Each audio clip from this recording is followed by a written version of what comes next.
what's going on, everybody, and welcome back here to another weather update, my friends. My name is Andrew Heischman, and I hope you guys are having a fantastic day out there.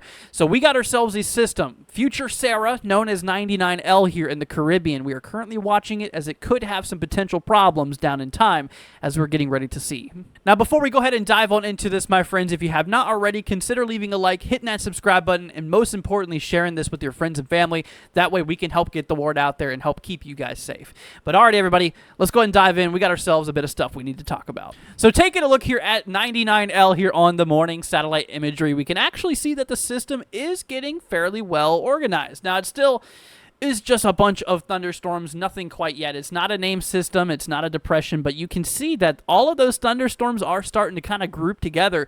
That is actually good news in terms of the storm starting to kind of organize itself.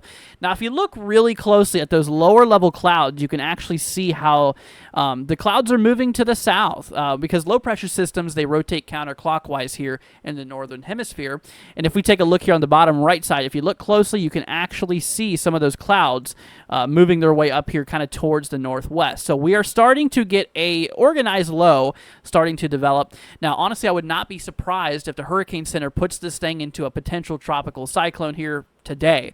So we'll have to see how that plays out. But this morning, satellite imagery is looking pretty good. Just for reference here, guys, this is Jamaica. This is Jamaica out here. But yeah, you can see just south of Jamaica, the main line of convection, the main grouping, it's looking a bit better this morning. Hopping on over here to the models, y'all. We're taking a look at the American GFS run. Now, I want to go ahead and tell you guys, you should not make decisions based off of a singular model run. I just want to go ahead and let you guys know that. But as of this morning, this is the latest guidance here from the American GFS. So throughout today, we're not really expecting a whole lot. Maybe a little bit of development is possible, but it's not really until we reach our way into tomorrow evening where things really start to organize. Now, personally, I really do believe we could be under a spell of rapid intensification. You hear that sometimes. We refer that to meaning a hurricane or tropical system rapidly picking up strength. And that is a real big concern regarding this system here as we have the water underneath 29, 30 degrees Celsius waters, very, very warm water down there will allow for the heat to kind of work its way into the system overall. Now, on top of that, there's going to be no wind shear. Now, what do I mean by wind shear? Basically, the winds throughout the atmosphere are not going to be forcing against the tropical cyclone itself, allowing it to kind of develop itself very neatly and very, very efficiently. Now, with the lack of wind shear and the really warm sea surface temperatures, there's also a pretty good amount of moisture involved in the Caribbean, which that will be acting as a fuel source for the system here overall.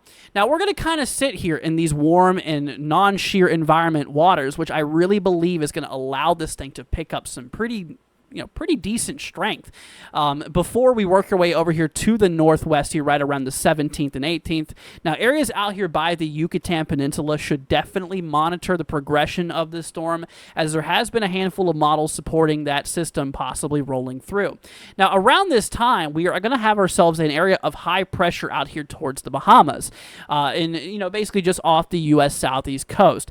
And also around this time, we're having a low-pressure system up here towards the upper Midwest, trailing a cold front down, which this is going to be very important. And this will be steering the storm potentially as we work our way here towards the 19th and into the 20th. Now, here's where Florida could become a concern. It's still not 100% sure that Florida will be impacted directly, but I would definitely monitor it if you're also in Florida as well.